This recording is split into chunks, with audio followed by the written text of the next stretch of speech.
Assalamualaikum warahmatullahi wabarakatuh.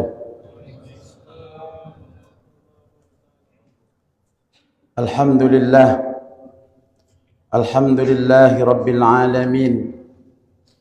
Wa bihi nasta'inu ala umuri dunya waddin. Wa asyhadu an la ilaha illallah wahdahu la syarika lah.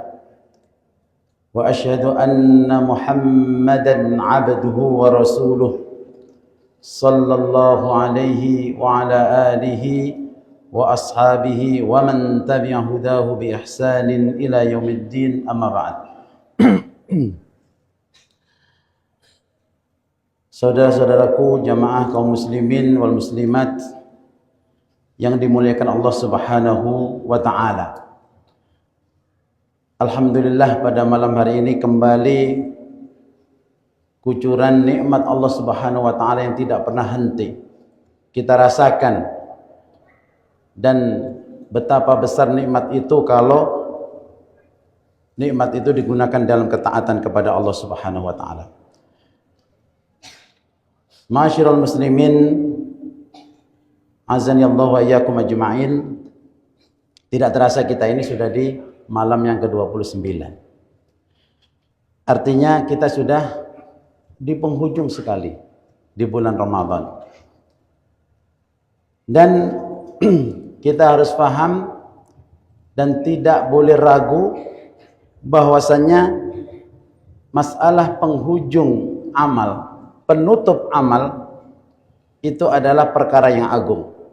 Akhir amal seseorang itu adalah sesuatu yang sangat menentukan dalam kehidupan seorang muslim.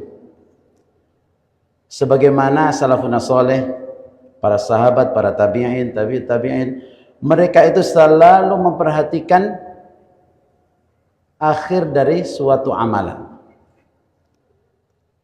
Karena mereka ingin selalu mengikuti apa yang dicontohkan oleh Nabi sallallahu alaihi wasallam. Rasulullah itu 10 malam terakhir selalu diisi dengan i'tikaf di masjid sampai Allah mewafatkan beliau. Dan ini semua juga kita ingin mengamalkan perintah Allah Subhanahu wa taala. Allah berfirman, a'udzubillahi minasyaitonir rajim, walladzina yu'tuna ma ataw wa qulubuhum wajilah annahum ila rabbihim raji'un. Dan orang-orang yang memberikan apa yang mereka berikan dengan keadaan hati mereka wajilah, disertai rasa takut yang luar biasa. Karena sesungguhnya mereka tahu bahwasannya mereka itu akan kembali kepada Rabb-Nya. Artinya Allah Subhanahu wa taala dalam ayat ini mensifati hamba-hambanya yang beriman bahwasannya mereka itu memberikan apa yang telah mereka berikan daripada amal soleh, ketaatan-ketaatan, bersungguh-sungguh dalam ibadah, terutama 10 malam terakhir ini. Mereka begitu takut luar biasa. Ya, sekali lagi mereka begitu takut luar biasa. Karena apa? Karena dia tidak tahu amalan yang mana yang diterima oleh Allah Subhanahu wa taala. Ini untuk menjaga kita semuanya, ikhwah sekalian, jangan sampai kita punya sifat ujub. Alhamdulillah bisa sampai hari ke-29 malam hari ini. Jangan sampai kita membanggakan diri kita. Karena suatu amalan kalau itu tidak diterima oleh Allah Subhanahu wa taala, enggak ada manfaatnya nanti di sisi Allah Subhanahu wa taala. Walaupun amalan itu banyak, selama tidak diterima itu seperti debu yang berterbangan saja, tidak akan memberikan faedah. Adapun amalan yang diterima oleh Allah Subhanahu wa taala, dan itu kita minta kepada Allah, Allahumma rabbana taqabbal minna shalih amalina. Walaupun sedikit, maka Allah akan melipat gandakan amalan tersebut, dan Allah tidak akan menzalimi. Allah berfirman, innallaha la yadhlimu mithqala dzarrah Sesungguhnya Allah tidak akan menzalimi amalan seorang hambanya walaupun seberat biji dzarrah. Biji dzarrah itu kalau kita Abdullah bin Abbas itu mengatakan kita pukulkan di meja, debu yang nempel ini dzarrah, kecil sekali. Allah tidak akan menyia-nyiakan. Wa in taku hasanatan, dan jika kamu memiliki satu kebaikan, yudha'ifha, Allah akan melipat gandakan. Syaratnya amal itu diterima oleh Allah Subhanahu wa taala. Ikhwatal iman yang dimiliki Allah Subhanahu wa taala. Sekali lagi di dalam kesempatan yang bahagia ini, kita sebagai seorang mukmin harus memperhatikan betul niat setiap amal yang kita kerjakan. Harus betul-betul ikhlas karena Allah. Hanya mengharapkan ridha Allah Subhanahu wa taala. Dan kita tidak pernah putus asa untuk mendapatkan rahmat Allah Subhanahu wa taala. Maka di akhir Ramadan ini, amalan yang paling sesuai, paling harus kita lakukan adalah kita ikuti amalan-amalan semuanya ini dengan memperbanyak istighfar, dengan memperbanyak menghitung kesalahan, dengan memperbanyak menghitung kekurangan-kekurangan apa yang kita kerjakan. Karena dengan itulah kita ini akan mendapatkan manfaat di akhir bulan ini. Sekali lagi mari kita memperbanyak istighfar di akhir amalan kita melaksanakan ibadah puasa Ramadan ini. Karena inilah yang akan menjadi penutup ibadah-ibadah kita. Maka seorang muslim yang mana Allah memberikan taufik kepadanya, kepada puasanya, kepada qiyamul lailnya, untuk qiyamul lailatul qadarnya, maka dia akan selalu berusaha mengikutinya dengan memperbanyak istighfar, mohon ampun kepada Allah, dan bertaubat kepada Allah Subhanahu wa taala. Rasulullah sallallahu alaihi wasallam begitu banyak amal perbuatannya. Ikhlasnya jangan ditanyakan, kesungguhannya jangan diperdebatkan. Beliau berdoa kepada Rabbnya, la uhsi sana'an alaik. Artinya beliau mengaku masih banyak kekurangan dalam ibadahnya. Ini Nabi SAW, tentunya kita lebih perlu banyak lagi.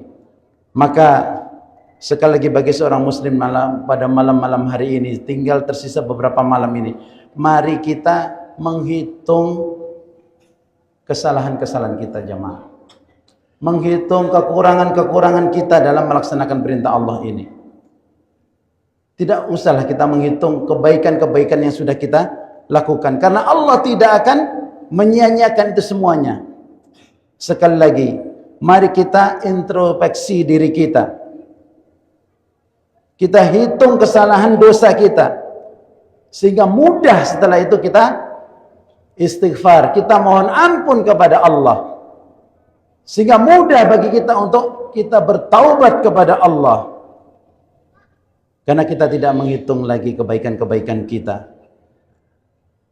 Jamaah sekalian yang dimuliakan Allah Subhanahu wa taala. Terakhir, ada beberapa alamat apakah amal kita itu diterima oleh Allah atau tidak. Nanti kita perhatikan diri kita masing-masing. Di antara tanda-tanda amalan kita diterima oleh Allah Subhanahu wa taala di bulan Ramadan ini khususnya, dan di bulan-bulan selain bulan Ramadan, adalah mengikuti perbuatan yang baik dengan perbuatan baik. Mengikuti ketaatan kita kepada Allah dengan ketaatan-ketaatan yang lainnya. Coba perhatikan ketika kita habis sholat. Sholat rukun Islam yang paling utama. Kenapa habis Assalamualaikum warahmatullahi, Assalamualaikum warahmatullahi? Bukan Alhamdulillah selesai. Tapi Rasulullah kana idza faragha minas salati istaghfara salasan. Astaghfirullah, astaghfirullah, astaghfirullah. An-nambah astaghfirullahal azim alladzi la ilaha illa huwal qayyum wa atubu ilaih, dan seterusnya. Kenapa istighfar? Karena itulah yang memang diajarkan oleh Rasulullah sallallahu alaihi wasallam.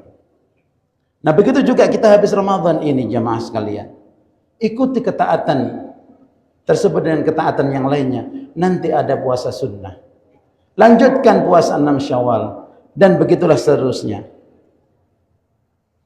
Ini adalah salah satu tanda bahwasannya amal ibadah seseorang diterima oleh Allah Subhanahu wa taala.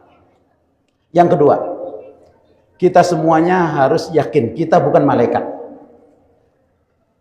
Orang-orang yang bertakwa, ketika surah Al-Imran dijelaskan wasari'u ila maghfiratin min rabbikum wa jannatin 'arduha as-samawati wal ard u'iddat lil muttaqin. Ini menjelaskan orang-orang yang bertakwa. Tiga ayat berikutnya Allah berfirman walladzina idza fa'alu fahishatan aw zalamu anfusahum. Artinya mungkin saja kita akan jatuh dalam perbuatan dosa. Orang yang bertakwa bukan malaikat, terkadang terjatuh dalam perbuatan dosa.